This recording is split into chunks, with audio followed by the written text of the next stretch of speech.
You ever notice how some people say, I don't really have friends, and they say it the same way someone says, I don't really like soda.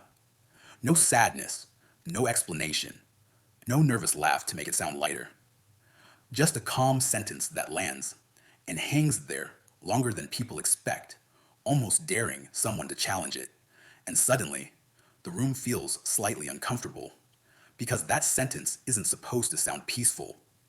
We're conditioned to hear it as a problem, a warning sign, something that should come with a backstory. So when it doesn't, people instinctively fill in the blanks. Are they lonely? Are they hiding something? Are they okay?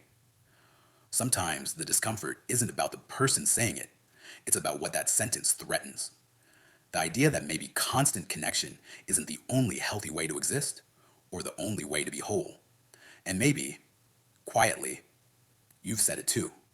Or maybe you've only admitted it to yourself late at night, early in the morning, in those quiet hours when your phone stays still and you notice something strange.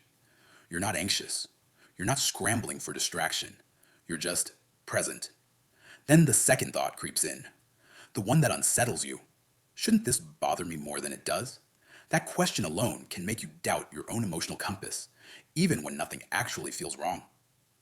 From a young age, we absorb an unspoken rule. Friends equal proof. Proof that you're likable. Proof that you belong. Proof that you're doing life the right way. So when you don't have them, the assumption feels automatic. Something must be wrong. Something must be missing. But what if that assumption is incomplete?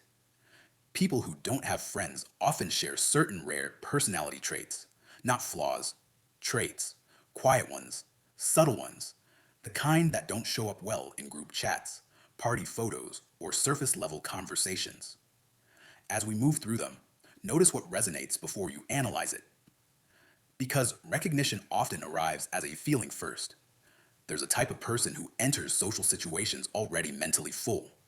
Their inner world is active, layered, constantly moving. Thoughts overlap, ideas branch, emotions get examined while they're still forming. So when they sit in a group conversation, they're listening, but they're also processing. They notice tone shifts, micro expressions, who interrupts and who waits, who performs confidence and who hides behind humor. They hear what's said, but they're equally aware of what's avoided.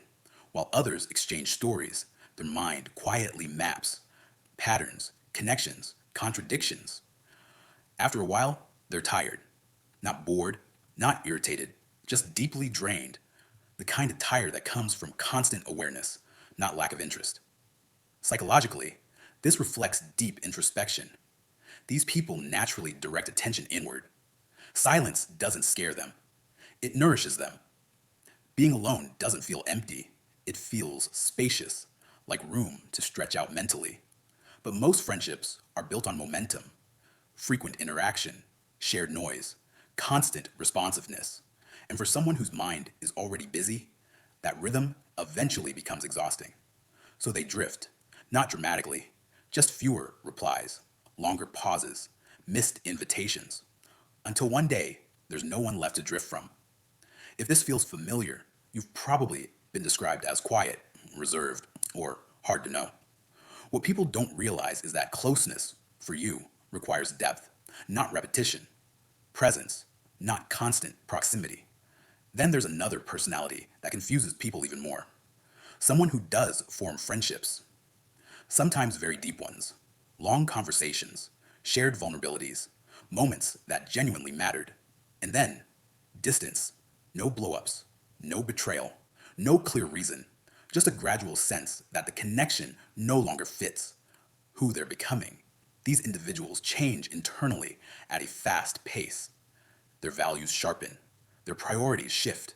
The version of themselves from a few years ago feels unfamiliar, almost like a previous chapter rather than a current one. Friendships, which often rely on shared identity, struggle to survive that kind of evolution. Psychologically, this reflects strong, self directed growth. These people aren't anchored by social continuity, they're anchored by inner alignment. When something no longer fits, they don't force it to stay just to avoid discomfort. If this is you, you may feel quiet guilt, wondering why you don't miss people the way others do. But the truth is, you don't lack connection. You just don't cling to past versions of yourself to preserve it. Now consider someone who genuinely wants connection, but only if it's real, not polite, not habitual, not performative. They don't want many friends. They want one space where they don't have to edit themselves, where silence isn't awkward, where honesty doesn't feel risky, where being fully present doesn't require effort. Because that standard is high, they often end up alone. These people are highly sensitive to emotional incongruence. Their nervous system picks up when laughter is forced, when agreement is automatic, when people bond out of habit instead of presence. Instead of adapting themselves to fit in, they withdraw. Psychologically, this reflects heightened emotional attunement. For them, being surrounded by people without resonance feels lonelier than solitude ever could. Then, there's a personality most people misunderstand. The person who doesn't have friends because they don't emotionally need them. They self-soothe. They self-reflect. When something goes wrong, they don't immediately reach outward. They turn inward. They analyze. They recalibrate. Their emotional regulation happens internally, quietly, without witnesses. Psychologically, this reflects a strong internal locus of control. These individuals trust themselves deeply. As a result, friendships feel optional rather than essential. Something to choose, not something to survive. This isn't emotional coldness, it's containment. These people often feel intensely, but privately. And because many friendships rely on shared emotional dependence, they quietly fall outside the system. And finally, there's the trait few people like to admit exists: the person who doesn't have friends because they see the social game too clearly. They notice how often friendships are built on shared distraction, shared complaining, shared avoidance. They sense unspoken hierarchies, subtle competition, performative vulnerability. They can feel when authenticity is traded for acceptance. This isn't bitterness, it's pattern recognition. Their mind keeps asking, why are we doing this? And when the answer is, because that's what people do, something inside them disengages. Psychologically, this reflects high cognitive independence. Social approval doesn't drive them. And without that reinforcement, many relationships quietly fade. So here's the quiet truth: people without friends aren't broken, they're not defective, and they're not doomed to be lonely forever.